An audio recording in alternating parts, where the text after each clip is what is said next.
Saludos, amados hermanos. Hoy estaré compartiendo una predicación temática que responde a una pregunta. La pregunta es: ¿en qué consiste el mensaje del Evangelio? Una pregunta muy básica respecto de la cual doy por sentado que todos ustedes, o la mayoría de ustedes, lo saben. No obstante, quiero asegurarme que lo saben y lo saben bien. ¿Por qué? Porque esto constituye la base sobre la cual se funda nuestra vida cristiana. Es sobre esto que se funda el edificio de nuestra vida cristiana. De otro lado, es importante tenerlo claro para guiar a otros mientras cumplimos la gran comisión del Señor Jesucristo. Así que espero su atención. Uno de los teólogos que ha tratado este tema de una manera muy fácil para comprenderlo es sin duda James Packer, un teólogo canadiense nacido en Inglaterra, que llegó a ser muy famoso por uno de sus libros cuyo título es Conociendo a Dios. Él dice que hay 4 elementos esenciales que responde a la pregunta ¿en qué consiste el mensaje del Evangelio? El primer elemento es que el Evangelio es un mensaje acerca de Dios. Nos habla de quién es Dios, nos habla de su carácter, de sus normas, lo que requiere de nosotros, que nuestra existencia la debemos a Él, que estamos bajo su soberanía y que nos hizo con un propósito, y este es vivir para su gloria. Usted, yo, todos los que estamos aquí, todos los seres humanos, hemos sido creados para la gloria de Dios. Comprender estas verdades, amados hermanos, pone pues la base para saber qué es el Evangelio. Daré algunos ejemplos. Cuando Pablo predicaba a los judíos, como en Antioquía de Pisidia, por ejemplo, obviaba o pasaba por alto mencionar el hecho de que todos los seres humanos son criaturas de Dios. ¿Por qué? Porque ellos profesaban a Dios, al Dios del Antiguo Testamento. Les decía que Cristo era el Mesías del Antiguo Testamento. Ese Mesías que el pueblo de Israel esperó por milenios prácticamente. Sin embargo, cuando Pablo predicaba a los gentiles que no conocían el Antiguo Testamento, Pablo tenía que ir más atrás y comenzar desde el principio. Y comenzaba hablando de un Dios como creador y del hombre como una criatura. Leamos Hechos del 17, 24 al 27. En esa gran predicación que Pablo hace allá en Atenas. Él dice: el Dios que hizo el mundo y todas las cosas que en él hay, siendo Señor del cielo y de la tierra, no habita en templos hechos por manos humanas, ni es honrado por manos de hombres, como si necesitase de algo, pues Él es quien da a todos vida y aliento y todas las cosas. El versículo 26 dice: y de una sangre ha hecho todo el linaje de los hombres para que habiten sobre toda la faz de la tierra, y les ha prefijado el orden de los tiempos y los límites de su habitación, para que busquen a Dios, si en alguna manera palpando pueden hallarle, aunque ciertamente no está lejos de cada uno de nosotros. El Evangelio, amados hermanos, amigos, comienza enseñándonos entonces que Dios es nuestro creador. Claro que este tema, obviamente, hay mucha gente que ya no lo cree, lamentablemente. Nuestra sociedad occidental, nuestro mundo contemporáneo, ha echado a Dios de sus vidas. Y si bien es cierto, aunque en teoría creen en Dios, pues en la práctica lo han negado. Y esto nos llevaría a otro punto que obviamente sería materia de otra predicación, que tiene que ver con el nihilismo, de esa conciencia de la nada, de la vanidad de vanidades, como dijo el predicador del Eclesiastés. Así que cuando comprendemos esto, de que Dios es nuestro creador, esto entonces es lo que nos lleva a ver el pecado, y solo vemos lo que es pecado cuando podemos comprender las buenas noticias de la salvación del pecado. Por tanto, reconocer que Dios es nuestro creador nos lleva también a conocerlo como nuestro redentor. Hablar del pecado sin tener conciencia de lo primero, pues no serviría de mucho. Un segundo elemento es que el Evangelio es un mensaje acerca del pecado. Nos explica cómo hemos fallado en cumplir las normas de Dios, cómo llegamos a ser culpables, esclavos del pecado y que estamos bajo la ira de Dios. Nos dice que todos hemos pecado, Romanos 3:23, por cuanto todos pecaron están destituidos de la gloria de Dios, y la razón por la cual pecamos es que somos pecadores por naturaleza, y que nada de lo que tratemos de hacer por nosotros mismos puede reconciliarnos con Dios. Por tanto, necesitamos de alguien que venga a despertar nuestras conciencias para entonces buscar a Dios.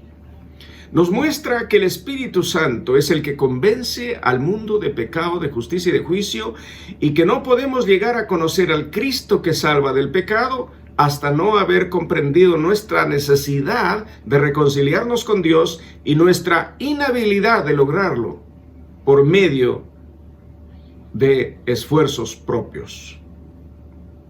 El Evangelio nos enseña, pues, a comprender que convicción de pecado no es meramente sentirse abatido por lo que uno es, por sus fracasos y su ineptitud para cumplir las demandas de la vida. Tampoco es salvadora una fe si el hombre en esa condición recurre a Jesucristo, meramente para que lo tranquilice, lo levante el ánimo, lo haga sentirse seguro de sí mismo. Estar convencido de pecado significa no solo sentir que uno es un total fracaso, sino comprender que uno ha ofendido a Dios y ha despreciado su autoridad y le ha desobedecido y se ha puesto en su contra, de manera que ha arruinado su relación con Él. Un tercer elemento es que el Evangelio es un mensaje acerca de Cristo. Creemos en Jesucristo, la segunda persona de la Divina Trinidad, y estoy leyendo aquí un artículo de fe de nuestra iglesia, que Él es eternamente uno con el Padre, que se encarnó por la obra del Espíritu Santo, que nació de la Virgen María, de manera que dos naturalezas enteras perfectas, es decir, la deidad y la humanidad, fueron unidas en una persona, en el verdadero Dios y verdadero hombre, el Dios hombre. Creemos que Jesucristo murió por nuestros pecados y que ciertamente se levantó de entre los muertos y tomó otra vez su cuerpo junto con todo lo perteneciente a la perfección de la naturaleza humana, con la cual ascendió al cielo y está allí intercediendo por nosotros. Pero es necesario, además de esto, destacar dos cosas en cuanto a declarar esta parte del mensaje de Jesucristo. Un primer punto es que la persona de Cristo y su obra salvadora son inseparables. La persona histórica de Jesús no adquiere sentido hasta no saber de la encarnación, que este Jesús era realmente Dios. He tenido la oportunidad de leer a algunos historiadores, no quiero mencionar los nombres para no hacerle publicidad, pero ellos creen en Jesús como un personaje histórico, porque es imposible negar la realidad de Jesús, como el Jesús hombre. Pero no pueden creer en que Jesús, ese hombre de Galilea, el hombre de Nazaret, ese que andaba haciendo milagros, sanando a los enfermos, dando de comer a los hambrientos, etcétera, etcétera, no pueden hacer la conexión entre esa figura de Jesús con su origen divino en que Él era Dios, como dice Juan 1:1. En el principio era el verbo era con Dios y el verbo era Dios. Y luego dice, y aquel verbo fue hecho carne, versículo 14, y habitó entre nosotros, y vimos su gloria, gloria como la del unigénito del Padre, lleno de gracia y de verdad.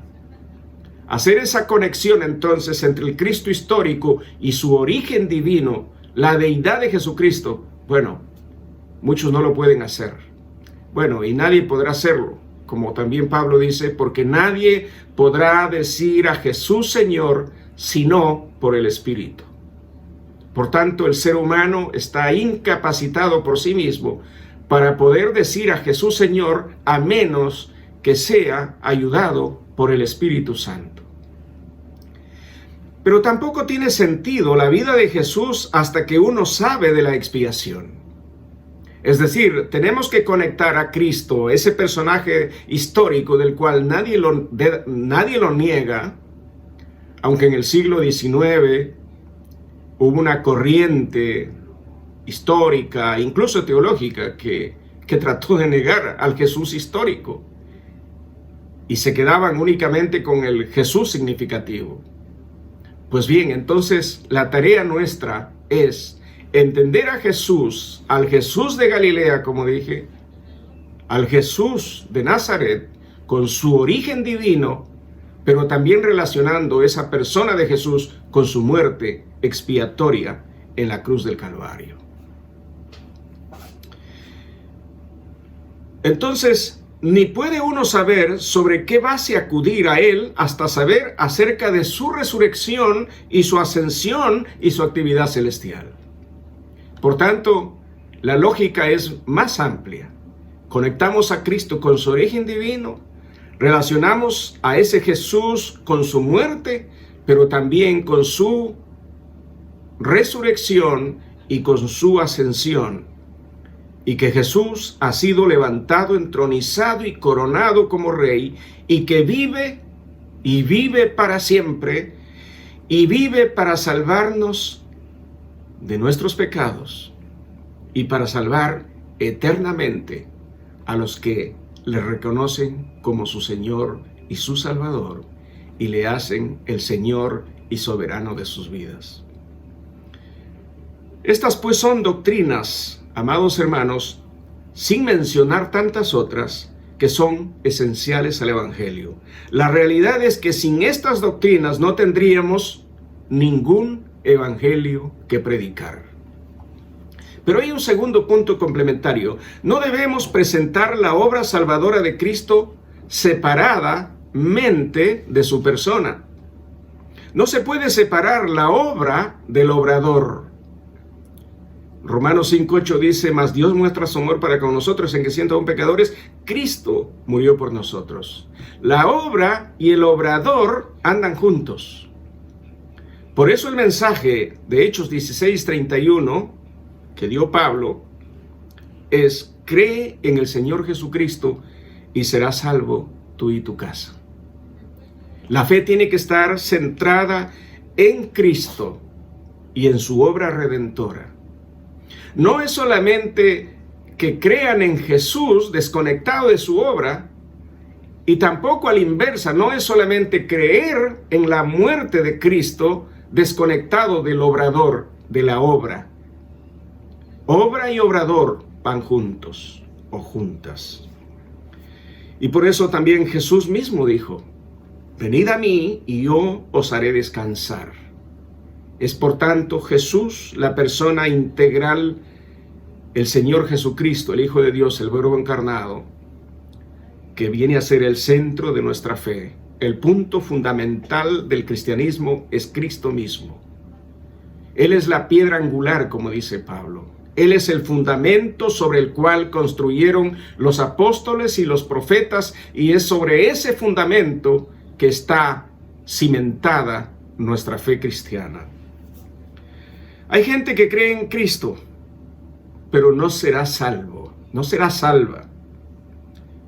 ¿Por qué? Porque lo disocia de su obra redentora, lo disocia de su muerte vicaria, y solo ven a un Jesús y nada más. Así que, amados hermanos y amigos, el llamado es vengan a Cristo. Ese es el llamado del Evangelio, vengan a Cristo. No se trata de llamarle a alguien a una religión más. No se trata de una religión. La esencia del cristiano, la esencia del cristianismo, solo halla su mayor explicación y su máxima explicación en la medida en que el ser humano se conecta con Cristo, se conecta con Dios y vive para Dios. Como decía San Pablo en Gálatas 2:20, con Cristo estoy juntamente crucificado y ya no vivo yo, mas Cristo vive en mí, y lo que lo vivo en la carne, lo vivo en la fe del Hijo de Dios, el cual me amó y se entregó a sí mismo por mí. Vengan a Cristo. Usted, hermano, ya vino a Cristo y está en Cristo. Siga con Cristo. Viva para Cristo. Es usted por Él, para Él. Y es en Él. En Él somos, en Él nos movemos. Y para Él vivimos. El llamado es, venga a Cristo.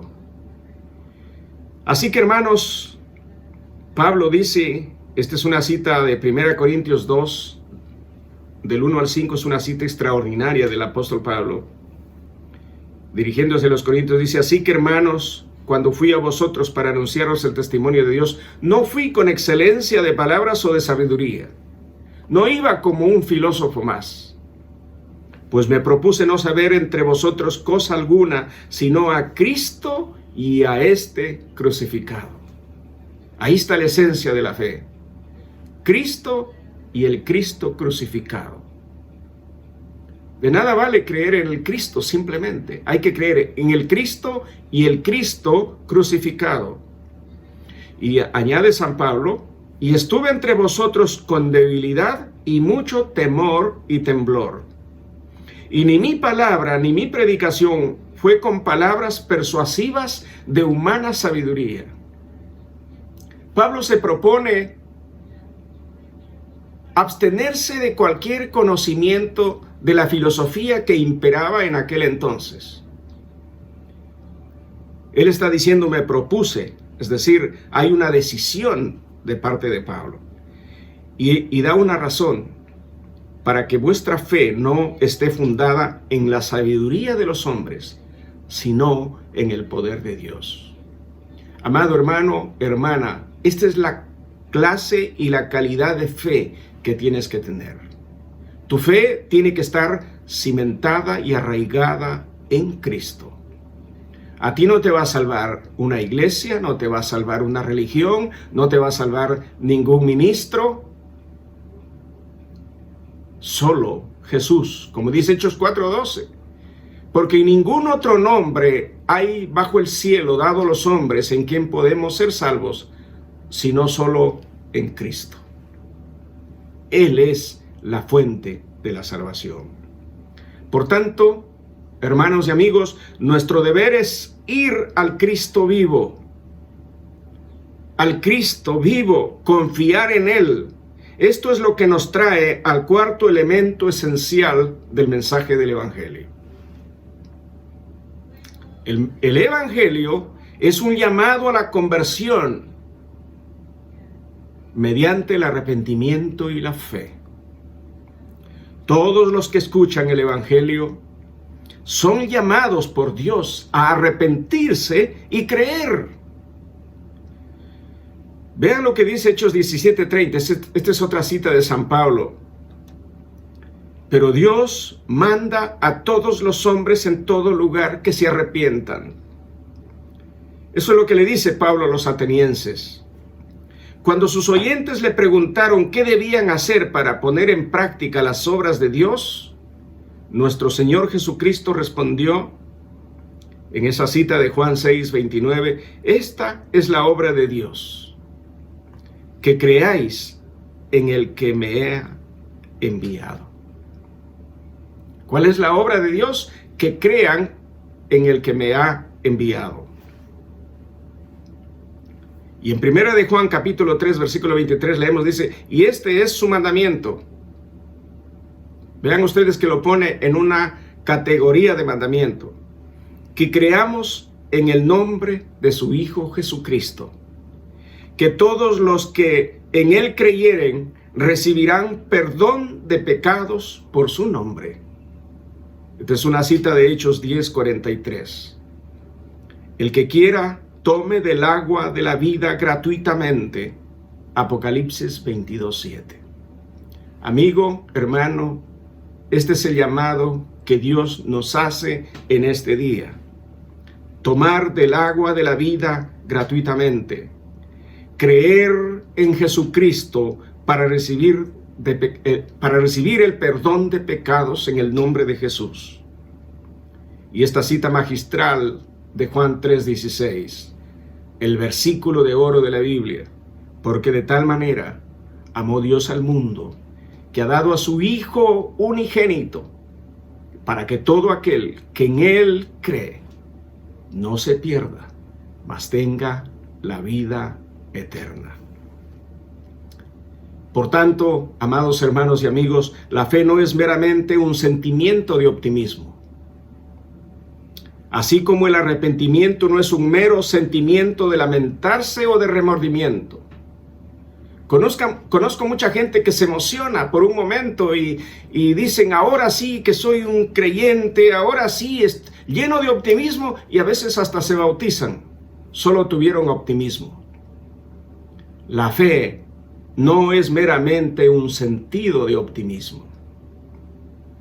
Tampoco el arrepentimiento es un mero sentido de lamentarse o de remordimiento. Conozco mucha gente que lloran por su condición, que quisieran salir de ese vacío, de ese hoyo profundo, pero se quedan solamente a nivel de optimismo y de remordimiento. La fe y el arrepentimiento son acciones, hermanos, y son acciones del hombre integral. La fe es esencialmente entregarse, descansar y confiar en las promesas de misericordia que Cristo ha dado a los pecadores y en el Cristo que dio esas promesas. De igual modo, el arrepentimiento es más que sentir tristeza por el pasado.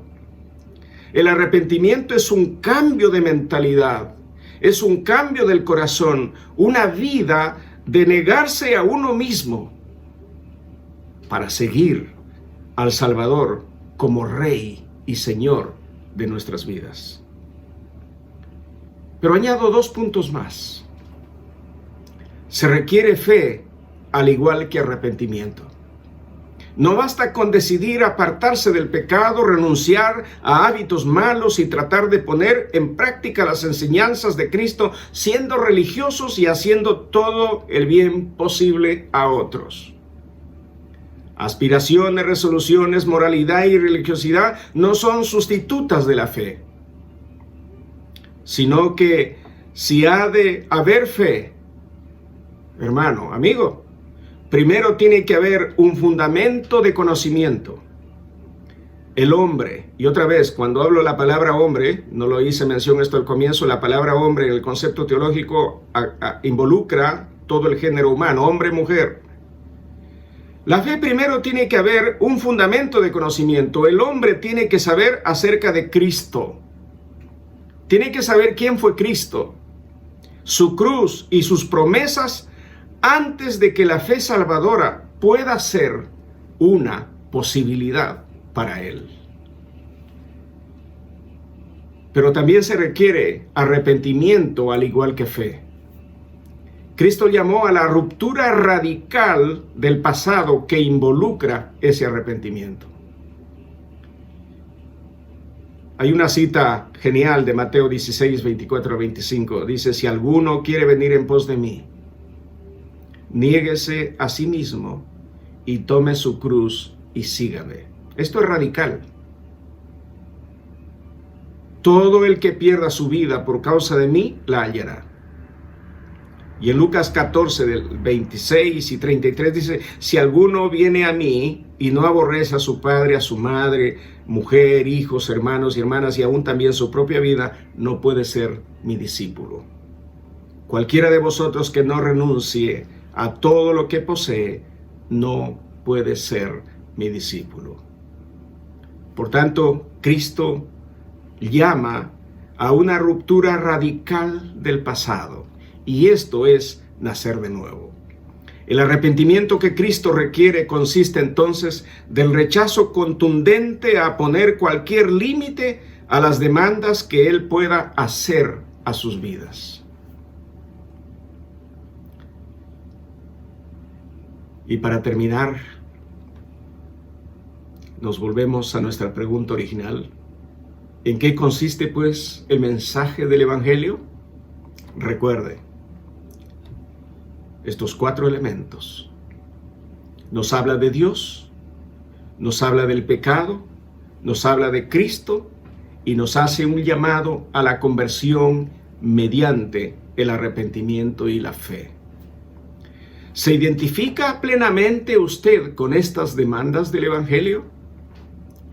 ¿Se identifica usted, amado hermano, amigo que me escucha, se identifica usted con estas verdades del Evangelio? ¿Las adhiere, las suscribe, las cree, las hace suyas? Y si es así, entonces mi pregunta siguiente es, ¿cuánto ha afectado positivamente sus vidas? Porque nadie que reconoce a Cristo como su Señor y Salvador, nadie que haya hecho al Señor el centro de su vida, el fundamento de su ser, puede seguir siendo igual. Me refiero en que su vida tiene que ser una vida transformada, una vida cambiada, una vida nueva, como dice Pablo en 2 Corintios 5:17, el que está en Cristo es nueva criatura. Y Cristo es la esencia del Evangelio. El que está en Cristo es nueva criatura. Las cosas viejas pasaron y todo viene a ser hecho nuevo. Y cuando la Biblia dice es nuevo, la Biblia usa un término griego que es eón, es nueva creación. Entonces, si usted ha creído en Cristo, ha reconocido al Señor Jesucristo como Salvador, ha creído en el Evangelio y en estas dimensiones del Evangelio, en estos elementos de los cuales nos hemos ocupado a lo largo de esta predicación, pues su vida tendría que ser una vida transformada. Una vida que es transformada por Cristo, por la obra del Espíritu Santo, y eso nos lleva a otro concepto que tiene que ver con el nuevo nacimiento. Ahora, si usted todavía no es un creyente de verdad, pues le pregunto, ¿qué está esperando? Porque mañana puede ser demasiado tarde. Solo tiene que responder al llamado de Jesucristo, al arrepentimiento y la fe, pero en los términos de Jesucristo. Oremos. Padre, te doy gracias por compartir esta palabra. Oro para que tus hijos sean afirmados en sus convicciones y lleguen a ser verdaderos discípulos de Jesucristo, siendo reflejos del amor de Dios y comprometidos con la gran comisión del Señor Jesucristo. Oro también, Padre, para que esta palabra sea usada por tu Santo Espíritu y mediante tu gracia transformadora cambie los corazones de todos aquellos que aún no han creído. Te lo pido todo esto en el nombre de Jesucristo, nuestro Señor y Salvador. Amén y amén.